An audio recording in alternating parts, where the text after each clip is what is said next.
Assalamualaikum warahmatullahi wabarakatuh. Perkenalkan, nama saya Muhammad Alwi Yahya, NIM 12207193023, absen 22, kelas MPI 3A. Video ini saya buat untuk memenuhi tugas ujian akhir semester mata kuliah Sistem Informasi Manajemen Pendidikan dengan dosen pengampu Muhammad Ja'far As-Shodiq, Eskom MPDI. Sistem adalah sekumpulan komponen fungsional yang saling terkait ataupun terpadu satu sama lain yang dimaksudkan untuk mencapai suatu tujuan tertentu. Sedangkan informasi adalah sekumpulan data atau fakta yang telah diproses dan diolah dengan sedemikian rupa sehingga menghasilkan sesuatu yang bisa dipahami dan memberikan manfaat bagi penerimanya.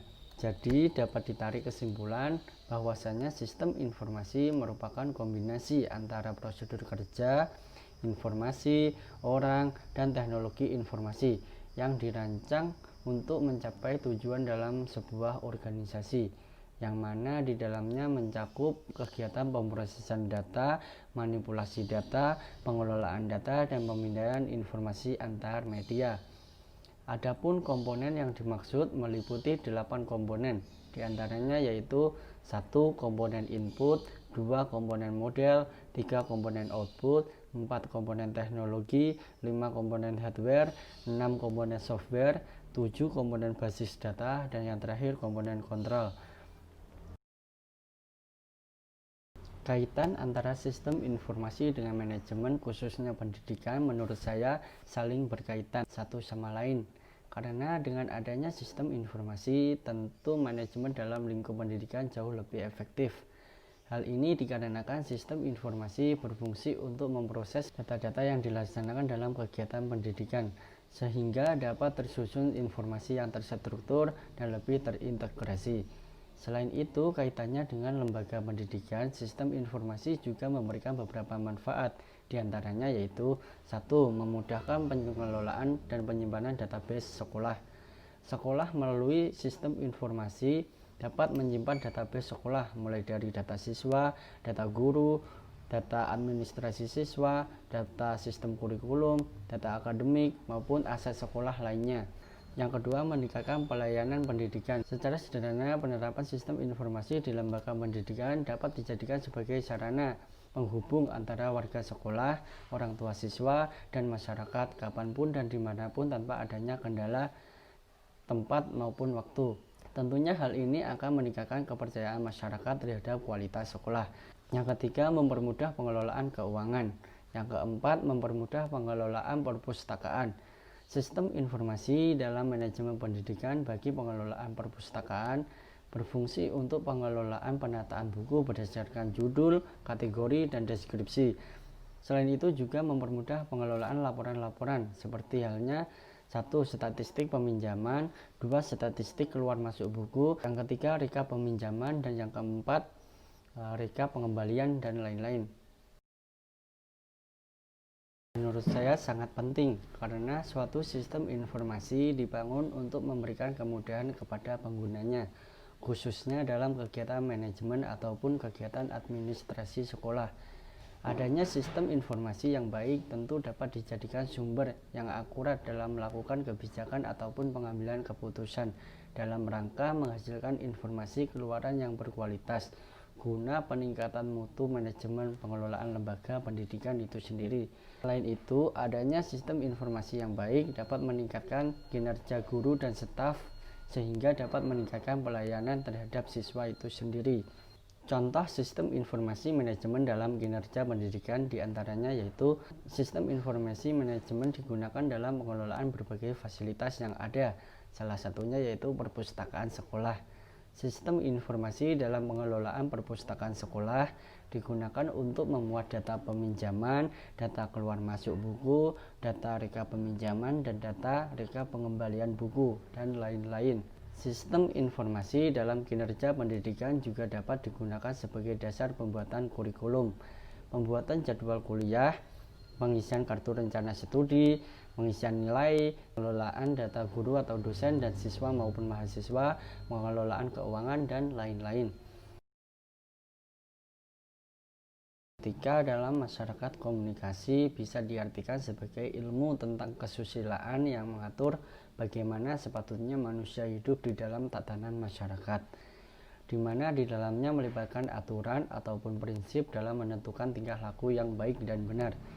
Sedangkan isu etika dan sosial dalam sistem informasi merupakan suatu ketidaksesuaian keadaan di antara individu ataupun kelompok dengan sistem informasi, yang mana apabila diabaikan tentu akan berdampak merugikan bagi individu ataupun kelompok itu sendiri, di mana isu-isu tersebut bisa meliputi masalah kejahatan, perubahan, peristiwa, situasi, kebijakan, ataupun nilai.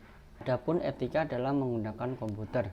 Yang pertama, jangan menggunakan komputer untuk membahayakan orang lain. Yang kedua, hargai privasi orang lain di dalam menggunakan komputer. Dan yang ketiga, gunakan komputer untuk melakukan hal-hal yang positif dan lain-lain. Pada dasarnya, etika penggunaan komputer lebih menekankan pada pengimplementasian norma ataupun etika dunia nyata ke dalam dunia maya, di mana di dalam penggunaan komputer, etika bisa diadopsi dari norma ataupun aturan yang ada di dalam kehidupan nyata yang meliputi norma kesopanan, norma agama, norma kesusilaan, norma hukum, dan norma-norma lainnya. Yang mana tujuan dari adopsi tersebut adalah untuk menjaga citra baik individu itu sendiri.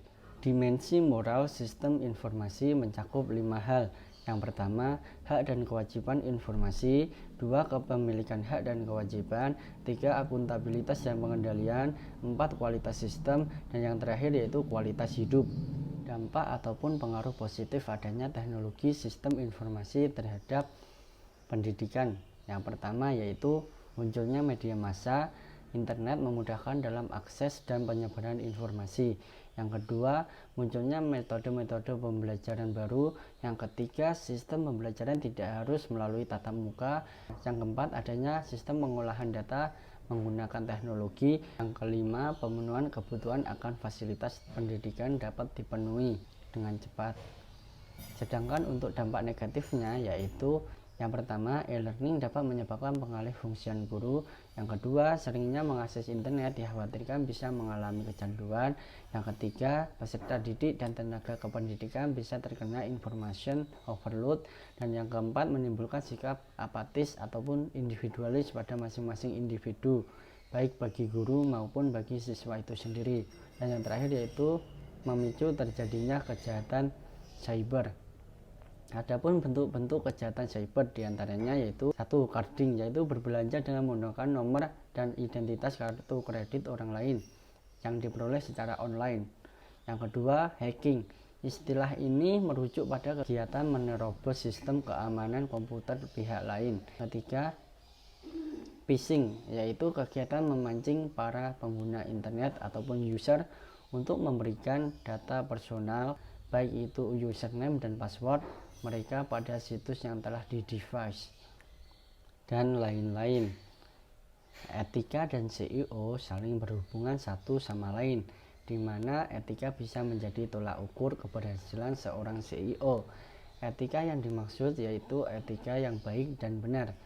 CEO yang berhasil yaitu CEO yang tidak menyembunyikan informasi, CEO yang tidak menjelekkan pesaing, CEO yang tidak mencari kambing hitam atas kesalahannya, dan CEO yang berprinsip pada pendahuluan kepentingan sosial di atas kepentingan pribadinya. Masalah keamanan dalam sistem informasi setidaknya mencakup 2 ancaman, yaitu diantaranya ancaman aktif dan ancaman pasif. Ancaman aktif meliputi pencurian data, penggunaan sistem secara ilegal, penghancuran data secara ilegal, dan modifikasi data secara ilegal. Sedangkan ancaman pasif mencakup kegagalan sistem, kesalahan manusia, dan bencana alam. Terima kasih. Wassalamualaikum warahmatullahi wabarakatuh.